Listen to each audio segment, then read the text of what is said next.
The Boston Bruins fall 2-1 in overtime to the Utah Hockey Club in a game they didn't deserve to win. There seems to be a narrative after the game because the media continued to ask the coach and players about the penalty call, almost trying to give them excuses. I will get into that later in the video, but the fact of the matter is the Bruins came out flat and looked like a team that cared more about a golf shot from the day before Whole time.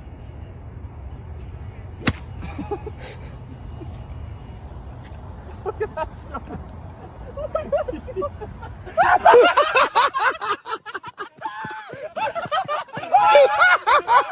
than a hockey game they had to play.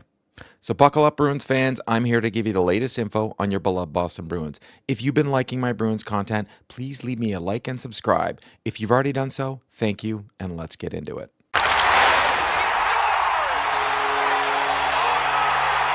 You would think with a couple days rest and some team bonding the days leading up to the game, the Bruins would come out of the gate flying after being rewarded by their coach with some fun team activities the days prior. That's not the case, as it took over 6 minutes into the game for the Bruins to even register a shot on goal. It only happened because Marchand got tripped and the Bruins went to the power play. This was Marchand's 9th time this year drawing a penalty, which shows he is always keeping his legs moving. The next closest in the league has 5, according to Scott McLaughlin from the Skate Pod. Unfortunately, the Bruins do not score on the power play, but did get some nice looks. Marchand, however, is still goalless this season, which puzzles and scares me at this point.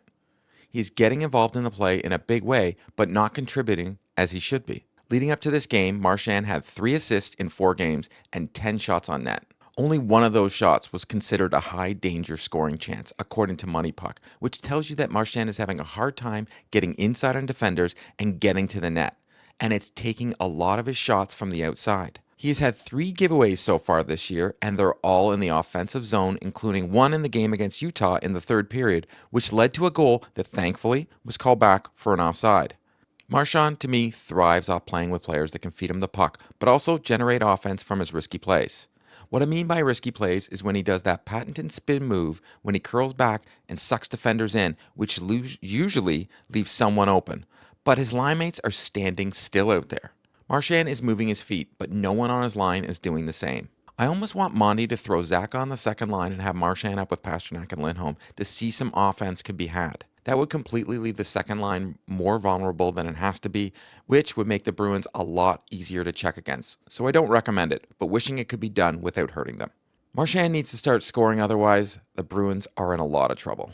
The period continues and the ice is tilted in Utah's favor the whole period as they suffocate the Bruins' breakouts and pin the Bruins along the wall and stop majority of their zone entries. Utah looked an awful lot like Florida out there, and instead of playing the high-powered offensive style they've played this year, they played a very solid defensive and structured game. Swayman had to be sharp last night, and he bailed out his teammates far too often from their mistakes. The second starts a lot like the first, with Utah exposing the Bruins' defense pinching and getting behind them with their speed with ease. It reminded me a lot of when Ottawa Senators used to do it to Boston when they used their speed in the playoffs to get behind the pinching Bruins defender and create odd man rushes. The pairing of Lindholm and Carlo seemed to be getting caught far too often for my liking, and I'm sure it will be addressed by the coaching staff. They look to be times at sleeping, or the Utah coaching staff singled out Carlo in their prep for the game because they had his number all night. As soon as Carlo tried to jump into the play or even pinch once, Utah will capitalize on it and the puck goes the other way and Swayman has to bail them out. Mason Lowry was no angel himself, copping up the puck 3 separate times in the second, allowing Utah to have a scoring chance because of it. The Bruins defense was supposed to be a strength for them this season and continues to struggle. It doesn't help that the forward group doesn't generate enough offense and spends most of the time in the offensive zone passing the puck to each other before deciding to shoot when the lane is clogged by a defender, which results on no shot on net. Mark Kastelik tries to wake them up and gets into what might be called a fight, but ends up being a cuddle fest instead, and was the story of the night for the Bruins, who looked tired, slow, the whole game. Not too long after that one, though, one of the bright spots for the Bruins, Cole Koepke, who is on the ice with Marchand and Coyle, gets a pass from Marchand, sending him up the ice where he scores 1-5 hole, and the Bruins are up 1-0.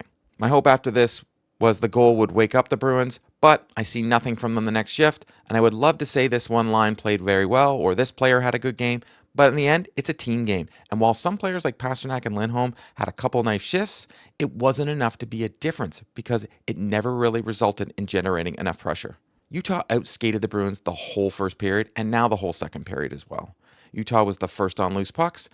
They come out of the corner with the puck, always getting behind Bruins defenders, making Swayman having to bail out his teammates time after time.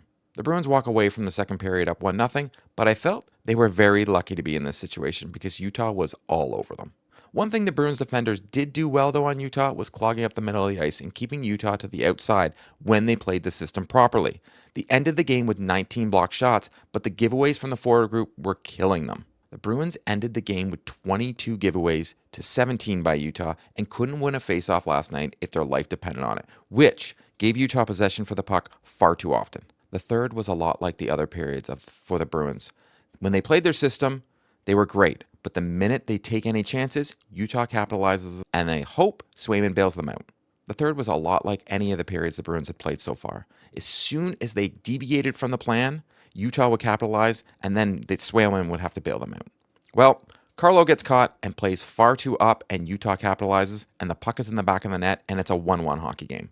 Both Carlo and Lindholm are too high, leaving a lot of space between them and Swayman, which creates a gap that Utah, when they saw it, used it, and this time Swayman couldn't bail them out.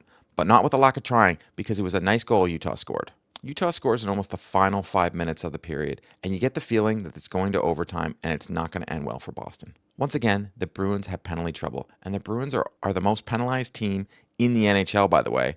But I don't want to blame the refs here because we are all watching the game, and the Bruins have continued to play some of the most undisciplined hockey I've seen from this hockey club in years. If Monty can't control his guys, this playstyle will seriously hurt this hockey club, and his chances of getting a contract extension are going to be slim because this all falls on him in the end. They take stupid, careless penalty after careless penalty, like Pasternak's in OT. He doesn't have control of his stick, and yes, this doesn't always get called, but why should the Bruins get the benefit of the doubt here? Utah doesn't score the winner on the power play, but it might as well because guess who gets caught sleeping?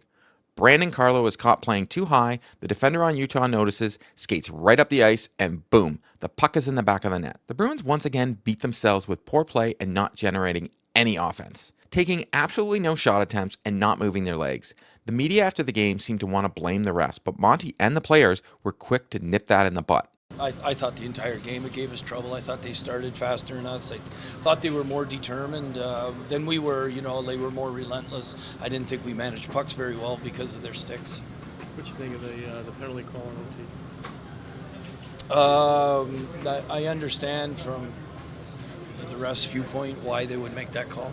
You know, I thought he tried to jump over Pasta's stick. It wasn't Pasta's stick that tripped him, but, you know, of course I'm going to see it the way I want to see it too. Is it frustrating with all the things that they let go in the third period to have a kind of a ticky-tack call like that called against you? Yeah, I mean, I'm more concerned about our team play, not, you know, the referees. They did their job. We need to be better. You mentioned the speed, but how about their ability to just pinch at the blue line to kind of keep the puck in? How did that affect? Yeah, I mean, it's, you know, it seems like they're playing a very similar style to Florida, which, you know, they risk giving up odd man rushes to keep the offensive zone, and we didn't manage that well. I mean, it's one of those ones that we would want, I think. You know, it might be a little soft. Nothing came out of it. Usually in overtime, you know, they call stuff on, you know, chances or turnovers, stuff like that. But, I mean, you know, at the end of the day, it was a trip, so, you know, it's too bad we killed it off, and guys do a good job there. But it's unfortunate, you know, passes just turning up the ice, and stick kind of gets caught. You know, those things happen.